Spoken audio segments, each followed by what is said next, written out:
آپ یہ دیکھ لیں یہ صلاح الدین ایوبی کا تعلق بھلا کس چیز سے تھا؟ غوث اعظم کے مدرسے سے۔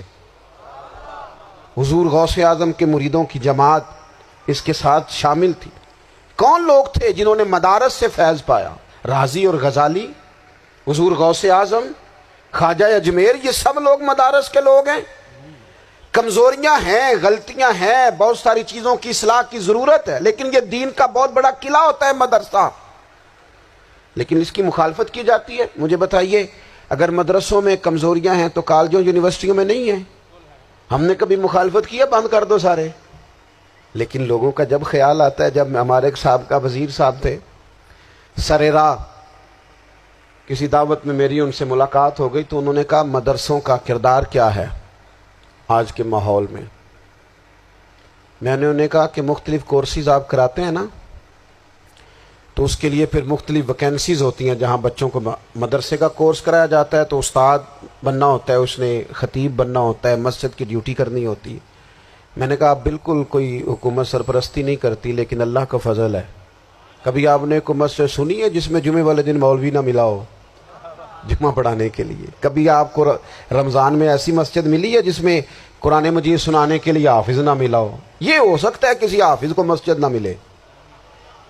تو مدارس کے ذمے جو کام تھا مدارس نے جم کے کیا ہے اور ڈٹ کے کیا اللہ کے فضل سے۔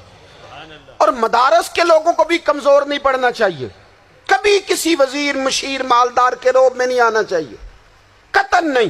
کیوں؟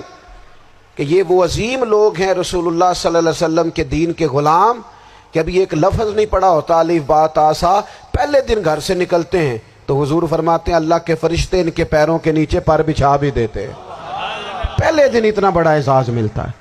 تو حضور کی محبت کا تقاضا ہے دین کا کوئی کام کیا جائے۔ ایک خاتون مسجد نبوی شریف میں جھاڑو دیتی تھی، پر کوئی کام تو کرتی تھی نا۔ اور کس مسجد میں؟ جہاں 70,000 فرشتے صبح آتے ہیں، 70 شام آتے ہیں، اس مسجد میں وہ خاتون جھاڑو دیتی تھی۔ بخاری ہے، جب ان کا انتقال ہو گیا صحابہ نے سوچا کہ حضور کو تکلیف ہوگی، بغیر بتائے جنازہ پڑھ دیا۔ حضور صبح تشریف لائے، تازی قبر دیکھی، اور محبوب وہ ہیں جو فرش پہ کھڑے ہو کے عرش کی خبریں دیتے ہیں۔ نبی پاک علیہ الصلوۃ والسلام نے فرمایا کہ مجھے اطلاع کیوں نہیں دی اس کے انتقال کی؟ یہ کرم دیکھو، کوئی ڈیوٹی تو کرتی تھی نا یار، پر خلوص سے، پر پیار سے، پر اللہ کو راضی کرنے کے لیے، پر درد دل سے۔ اور دین کی ڈیوٹیاں کرنے والے دوستو سنو،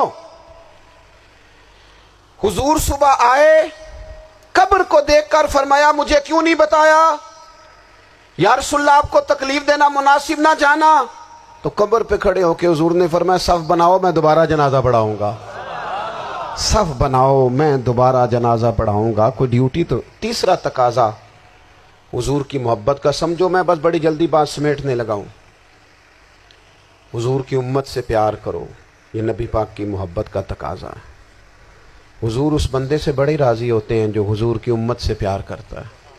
آپ کو پتہ ہے حضرت جبریل امین علیہ السلام نے معراج کی رات حضور علیہ الصلوۃ والسلام سے عرض کی تھی کہ اللہ کی بارگاہ میں عرض کیجئے گا میری بھی ڈیوٹی لگ جائے آپ کی امت کے ساتھ محبت کرنے پر۔ تو یہ کیوں کہا تھا انہوں نے؟ علماء نے لکھا اس لیے کہا تھا کہ حضرت جبریل بھی جانتے ہیں کہ حضور کی امت سے محبت کی بات کی جائے نا تو نبی پاک راضی ہوتے ہیں۔ امت سے پیار کرو گے نا، امت سے۔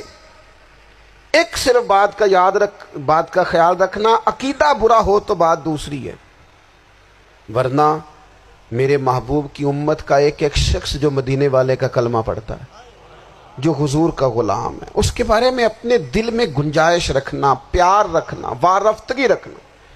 او دوستو، یہاں لوگ کس کس طرح گروہوں کو، جماعتوں کو سپورٹ کرتے ہیں۔ نبی پاک نے اس امت کی کثرت پر فخر بیان کیا، اور حضور فرمانے لگے 120 صفیں جنتیوں کی ہوں گی، قیامت میں 80 صفیں صرف میری امت کی ہوں گی۔ میں کثرت امت پر فخر کروں گا۔ ان لوگوں سے پیار کرنا ہے، ان کے دکھ درد کو سمجھنا ہے۔ پتہ ہے آج کیا ہوتا ہے؟ آج ہمیں نا مختلف چھوٹے چھوٹے ملکوں میں بانٹ دیا گیا، تو ہم کسی دوسرے مسلمان بھائی کا درد نہیں محسوس کرتے، ہم گھروں میں نہیں محسوس کرتے۔